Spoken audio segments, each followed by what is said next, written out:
বঙ্গভবনে প্রবেশ করে ফেলেছেন নবনিযুক্ত যিনি রাষ্ট্রপতি মির্জা ফখরুল ইসলাম আলমগীর, সাবেক বিএনপির মহাসচিব, যিনি গতকালকেই নির্বাচিত হয়েছেন জাতীয় সংসদে রাষ্ট্রপতি হিসেবে, 23তম রাষ্ট্রপতি হিসেবে, এবং দ্বিতীয়বারের মতো গণতান্ত্রিক উপায়ে সংসদে নির্বাচনের মাধ্যমে যাকে আজকে এই রাষ্ট্রপতি হিসেবে শপথ নেওয়ার যে অনুষ্ঠান, সে অনুষ্ঠানে নিয়ে আসা হয়েছে। অর্থাৎ বলা যায় যে রাষ্ট্রীয় একটা খুব ঐতিহাসিক দিনের সাক্ষী হচ্ছি আমরা, গণমাধ্যমরাও। আমরা এই গণমাধ্যম সাক্ষী হচ্ছি যে রাষ্ট্রীয় সবচেয়ে গুরুত্বপূর্ণ যে অধ্যায়, অর্থাৎ রাষ্ট্রপতি নির্বাচন, গণ আন্দোলনের প্রেক্ষাপটে একটু চলে যেতে চাই 2024 সালে সেই জন আন্দোলনের প্রেক্ষাপটে সেই সময় তৎকালীন সরকারকে উচ্ছেদ করে এরপরে কিন্তু জনগণের এক সরকার। অনেক আপনাকে ধন্যবাদ। আমরা বঙ্গভবনের ভেতরের খবর জানছিলাম, এবারে বঙ্গভবনের বাইরের খবর জানছিলাম। ভেতরে আছেন আমাদের সহকর্মী সাইফুদ্দিন রবিনের কাছ থেকে দরবার হলের ভেতরের খবর আমরা জানতে চাই। রবিন, আমাকে শুনতে পাচ্ছেন?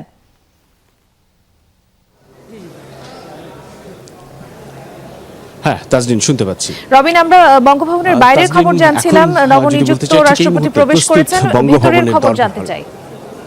দরবার হলের মূল আনুষ্ঠানিকতা কি শুরু হয়েছে? হ্যাঁ, ইতিমধ্যেই না, এখনো মূল আনুষ্ঠানিকতা শুরু হয়নি, কিছুক্ষণের মধ্যেই শুরু হবে। ইতিমধ্যেই প্রস্তুত দরবার হল নবনির্বাচিত রাষ্ট্রপতির শপথ গ্রহণের জন্য। এবং আপনি যেমনটি বলছেন যে নবনির্বাচিত রাষ্ট্রপতি প্রবেশ করেছেন বঙ্গভবনে, এবং তিনি বঙ্গভবনের দোতলায় ইতিমধ্যে গিয়েছেন। তার স্ত্রী রাহাতারা বেগম, সন্তানদের সহ, জামাতা ফাহাম আব্দুল সালাম সহ, অর্থাৎ সপরিবারে বিএনপির সদ্য সাবেক মহাসচিব নবনির্বাচিত রাষ্ট্রপতি হলেন যিনি মির্জা ফখরুল ইসলাম আলমগীর প্রবেশ করেছেন বঙ্গভবনে। তার ঠিক খানিক আগেই প্রবেশ করেছেন প্রধানমন্ত্রী তারেক রহমান এই শপথ গ্রহণ অনুষ্ঠানে অংশ নেওয়ার জন্য।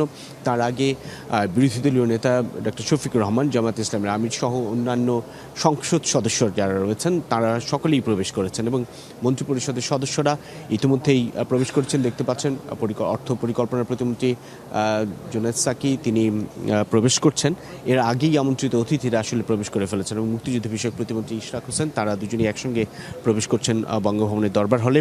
তার আগেই বলা চলে বিকেল থেকেই আমন্ত্রিত অতিথি যারা রয়েছেন, প্রায় 1200 আমন্ত্রিত অতিথি, যেখানে বিচারপতি থেকে শুরু করে সমাজের বিভিন্ন স্তরের মানুষ, পেশাজীবী, সাংবাদিক এবং সেই সঙ্গে মন্ত্রিপরিষদ সদস্য, অন্যান্য রাজনৈতিক দলের নেতারা, তারা প্রত্যেকেই এই বঙ্গভবনের দরবার হল অভিমুখে আসলে আসেন এবং এখানে ইতিমধ্যেই আসন গ্রহণ করেছেন।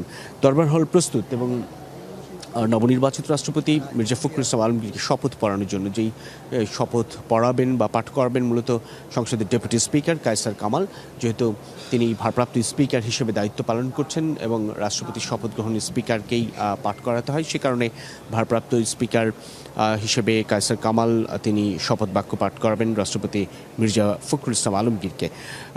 ইতিমধ্যেই বলা চলে পুরো বঙ্গভবনে এক ধরনের উৎসব মুখর পরিবেশ। এই উৎসব মুখর পরিবেশ বিভিন্ন দিক থেকেই বলা চলে, কেননা দীর্ঘদিন পর একটি 35 বছর পর একটি প্রতিদ্বন্দ্বিতামূলক রাষ্ট্রপতি নির্বাচনের মধ্য দিয়ে নতুন রাষ্ট্রপতি নির্বাচিত হলেন, যিনি একসময় দীর্ঘদিন বলা চলে প্রায় 17-18 বছর তিনি ফ্যাসিবাদ বিরোধী আন্দোলনে এককভাবে কখনো কখনো দলের নেতৃত্ব দিয়ে, কখনো বিএনপির প্রয়াত চেয়ারপারসন বেগম খালেদা জিয়ার এবং দলের ভারপ্রাপ্ত চেয়ারম্যান তারেক রহমানের নির্দেশনা অনুযায়ী দলকে সংগঠিত করে নেতৃত্ব দিয়েছেন, এবং জিয়া পরিবারের প্রতি তার আদর্শ, তার জিয়া পরিবারের প্রতি তার যেই কমিটমেন্ট, সেই জায়গাগুলো অক্ষুণ্ণ রেখে এবং দেশ ও জনগণের প্রতি প্রতিশ্রুতির উদাহরণও তিনি বিভিন্ন সময়ে যেটি বলতেন যে সাধারণ মানুষের জন্য তিনি, আমরা দেখতে পাচ্ছি ঠিক এই মুহূর্তটায় নবনির্বাচিত রাষ্ট্রপতি মির্জা ফখরুল ইসলাম আলমগীর আসছেন, সপরিবারেই তিনি এগিয়ে আসছেন দরবার হলের দিকে, সঙ্গে তার স্ত্রী রাহাতারা বেগম। আমরা আসলে পরিবারের সদস্যদের দেখছি, দুঃখিত, নবনির্বাচিত রাষ্ট্রপতি তিনি নন, তার পরিবারের সদস্যরা আসছেন। মূলত তিনি অন্য আরেকটি পথ দিয়ে শপথ অনুষ্ঠানে যোগ দেওয়ার কথা রয়েছে বা যোগ দেবেন। আমরা দেখতে পাচ্ছি নবনির্বাচিত রাষ্ট্রপতি মির্জা ফখরুল ইসলাম আলমগীরের পরিবারের যে সকল সদস্যরা রয়েছেন তারা প্রবেশ করছেন দরবার হলে, এবং তিনিও ইতিমধ্যেই বঙ্গভবনে রয়েছেন এবং তিনি অন্য একটি পথ দিয়ে মূলত এই শপথ আয়োজনের যে মূল আনুষ্ঠানিকতা সেখানে প্রবেশ করবেন। যেটা বলছিলাম যে এর আগে বিভিন্ন অতিথিবর্গ যারা রয়েছেন তারা প্রত্যেকেই প্রবেশ করেছেন। আমরা দেখেছি অন্তর্বর্তী সরকারের প্রধান উপদেষ্টা ডক্টর মোহাম্মদ ইউনূস তিনি এসেছেন প্রধান নির্বাচন কমিশনার এবং যিনি রাষ্ট্রপতি নির্বাচনী কর্তা ছিলেন তিনি এএমএম নাসির উদ্দিন, তারা এসেছেন এবং বিভিন্ন অন্তর্বর্তী সরকারের ঐকমত্য কমিশনের বিভিন্ন সদস্যরা রয়েছেন, তারাও এসেছেন অনেকে, এবং সমাজের বিভিন্ন স্তরের পেশাজীবী সুশীল সমাজের প্রতিনিধি যারা তারা প্রত্যেকেই আমন্ত্রিত অতিথি হিসেবে যারা রয়েছেন তারা এসেছেন এবং বিভিন্ন দেশের কূটনীতিকরা, বিশেষ করে ইউরোপীয় ইউনিয়নের যিনি স্থায়ী বাংলাদেশ প্রতিনিধি মাইকেল মিলার তিনি এসেছেন ভারতে বাংলাদেশে নিযুক্ত ভারতীয় রাষ্ট্রদূত দীনেশ ত্রিবেদী সহ অন্যান্য বিভিন্ন দেশের কূটনীতিকরা তারা এসেছেন আমন্ত্রিত অতিথি হিসেবে এই রাষ্ট্রপতির শপথ বাক্য অনুষ্ঠানে অতিথি হয়ে। এবং একটা বিষয় উল্লেখ করতে হয়, আজকে রাষ্ট্রপতির শপথ অনুষ্ঠানের পরপরই অর্থাৎ রাষ্ট্রপতির শপথ পাঠের পরপরই 4 জন মন্ত্রিপরিষদ সদস্য হিসেবে শপথ গ্রহণের কথা রয়েছে। সেই 4 জন ইতিমধ্যে এসেছেন।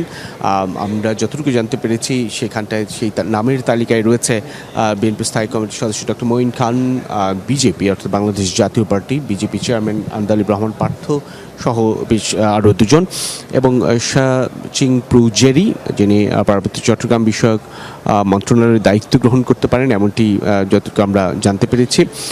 এবং মন্ত্রিপরিষদে আজকে এই শপথ পাঠের পরপরই বলা চলে মন্ত্রিপরিষদে ব্যাপক রদবদল হবে এবং সেই রদবদলের ঘোষণা আসার পরপরই হয়তো বা আমরা সেসব বিস্তারিতভাবে জানাতে পারবো। তবে সম্ভাব্য শপথ বাক্য পাঠের পরপরই যখন তাদের মন্ত্রণালয়ে বন্টন করা হবে তখনই আমরা জানতে পারবো আসলে কাকে কোন মন্ত্রণালয়ে দেয়া হলো এবং রদবদল কোন কোন মন্ত্রণালয়ের হলো। তবে সম্ভাব্য যে রদবদলের কথা গত কয়েকদিন ধরে সামাজিক যোগাযোগ মাধ্যম সহ বিভিন্ন আলোচনায় ছিল, সেই জায়গাটায় খানিকটা যারা আলোচনা করছিলেন তাদের অনেককে হয়তো হতাশ হতে হবে, কিন্তু সেটা আসলে আনুষ্ঠানিক ঘোষণার পর বা প্রজ্ঞাপন জারির পর আমরা সেসব বিষয় নিয়ে বিস্তারিত জানতে পারবো মন্ত্রিপরিষদের রদবদলের বিষয়টি। তবে 4 জন শপথ নিচ্ছেন সেটুকু নিশ্চিত। মন্ত্রিপরিষদ বিভাগের সচিব নাসিমুল গনি, তার সঙ্গে আমার কথা হয়েছিল, তিনি জানাচ্ছেন যে 4 জন মন্ত্রিপরিষদের সদস্য হিসেবে শপথ বাক্য পাঠ করবেন।